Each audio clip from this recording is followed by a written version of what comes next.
Brought to you by TechnoSpark 20 series smartphones. Lok Sabha निवडणुकीच्या धामधुमीत सध्या वातावरण तापलेलं आहे. महाराष्ट्रात 5 टप्प्यामध्ये या लोकसभा निवडणुकीचा कार्यक्रम पार पडणार आहे. 5व्या टप्प्यामध्ये काही इंटरेस्टिंग लढती होणार आहेत. यामध्ये दिंडोरी लोकसभा मतदारसंघाचा सुद्धा समावेश आहे. केंद्रीय राज्यमंत्री असलेल्या डॉक्टर भारती पवारांच्या समोर शरद पवारांनी नवा भिडू मैदानामध्ये उतरवलाय. शिक्षक असलेल्या भास्कर भगरेंना भारती पवारांच्या समोर शरद पवारांच्या राष्ट्रवादीनं संधी दिली आहे. राष्ट्रवादी काँग्रेस शरद पवार पक्षानं सर्वसामान्य व निष्ठावान कार्यकर्ता असलेल्या भास्कर भगरेंना पहिल्यांदाच या लोकसभेच्या रणांगणामध्ये उतरवलंय. आता हे भास्कर भगरे नेमके कोण आहेत?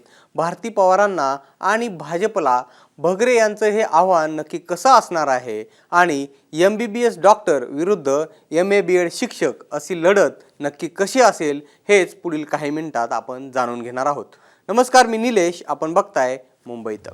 राष्ट्रवादी काँग्रेस पार्टी शरदचंद्र पवार पक्षाच्या लोकसभा उमेदवारांची पहिली यादी जाहीर झाली. यामध्ये सुप्रिया सुळे, अमोल कोल्हे, निलेश लंके या चर्चेतील नावासह भास्कर भगरे यांचं नाव देखील जाहीर करण्यात आलं. आईचे आशीर्वाद घेतानाचा हा फोटो व्हायरल होतोय आणि या फोटोमध्ये असणारी ही जी व्यक्ती आहे ती व्यक्ती म्हणजे शरद पवारांच्या राष्ट्रवादी काँग्रेस पक्षाकडून दिंडोरी लोकसभा मतदारसंघातील उमेदवार भास्कर भगरे. चांगल्या स्वभावामुळे भास्कर भगरे सर शिक्षक आणि पालकांमध्ये चांगलेच प्रसिद्ध आहेत. दिंडोरी, निफाड, चांदवड तालुक्याच्या सीमेवरील दिंडोरी तालुक्यामधील छोट्याशा म्हणजे जेमतेम 400 लोकवस्तीच्या गोंडेगाव गावातील सर्वसामान्य आदिवासी कुटुंबातील भास्कर भगरे. त्यांनी MA BEdचं शिक्षण घेतले आणि सध्या ते पिंपळगावच्या कन्या विद्यालयामध्ये उपशिक्षक आहेत. ग्रामस्थांनी समाजसेवेची त्यांची वृत्ती बघत भगरे सरांना बिनविरोध सरपंच केलं. त्यानंतर राष्ट्रवादी काँग्रेसचे नेते श्रीराम शेटे यांनी त्यांना पंचायत समितीमध्ये संधी दिली आणि ते सभापती सुद्धा झाले. त्यानंतर जनतेचे प्रश्न समजावून घेण्याची त्यांची जी हातोटी आहे त्यामुळं ते खूपच लोकप्रिय झाले. पुढे त्यांनी ZP सुद्धा आपलं नशीब आजमावलं. मात्र माजी आमदार असलेले धनराज महाले यांनी त्यांचा पराभव केला. मात्र यातून ते खचून गेले नाहीत आणि आपला जनसंपर्क पुढे सुरू ठेवला. मात्र ZPची पुन्हा एकदा पोटनिवडणूक झाली आणि यामध्ये भगरे प्रचंड मताधिक्यानं विजयी झाले आणि जिल्हा परिषदेमध्ये पोहोचले. राष्ट्रवादी काँग्रेसमध्ये भगरे सर सुरुवातीपासूनच कार्यरत होते आणि आमदार नरहरी झिरवाळ यांच्या प्रत्येक निवडणुकीमध्ये प्रत्येक प्रचाराची धुरा सांभाळले.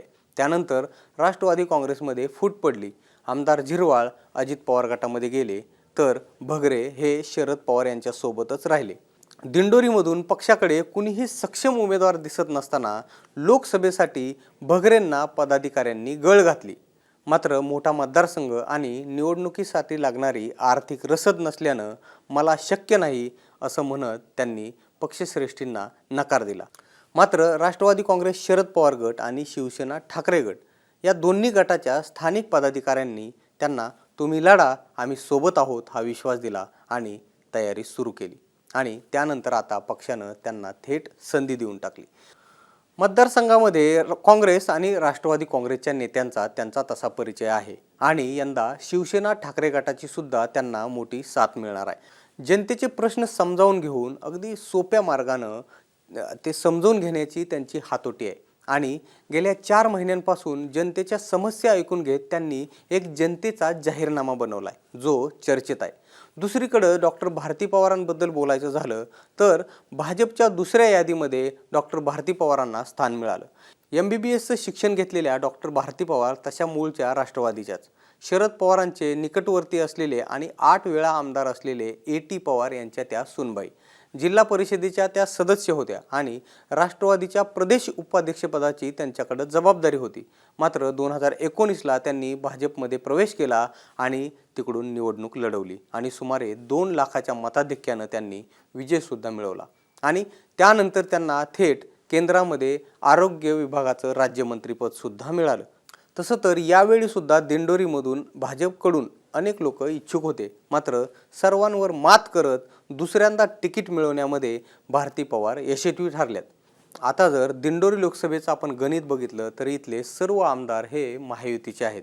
त्यातील 4 आमदार तर एकट्या राष्ट्रवादी अजित पवार गटाचे आहेत. त्यामुळे या लढतीला महायुती आणि महाविकास आघाडी असं स्वरूप असण्यापेक्षा अजित पवार राष्ट्रवादी गट आणि शरद पवार राष्ट्रवादी गट अशा संघर्षाचं स्वरूप प्राप्त झाले. भारती पवारांसमोर भगरे सरांचं हे जे आव्हान आहे ते निश्चितच सोपं नाही आहे.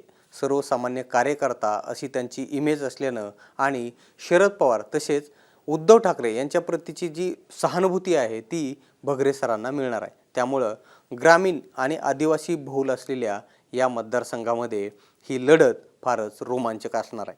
आपल्याला सुद्धा याबाबत काय वाटतं हे आम्हाला कमेंट बॉक्समध्ये तुम्ही नक्की सांगा.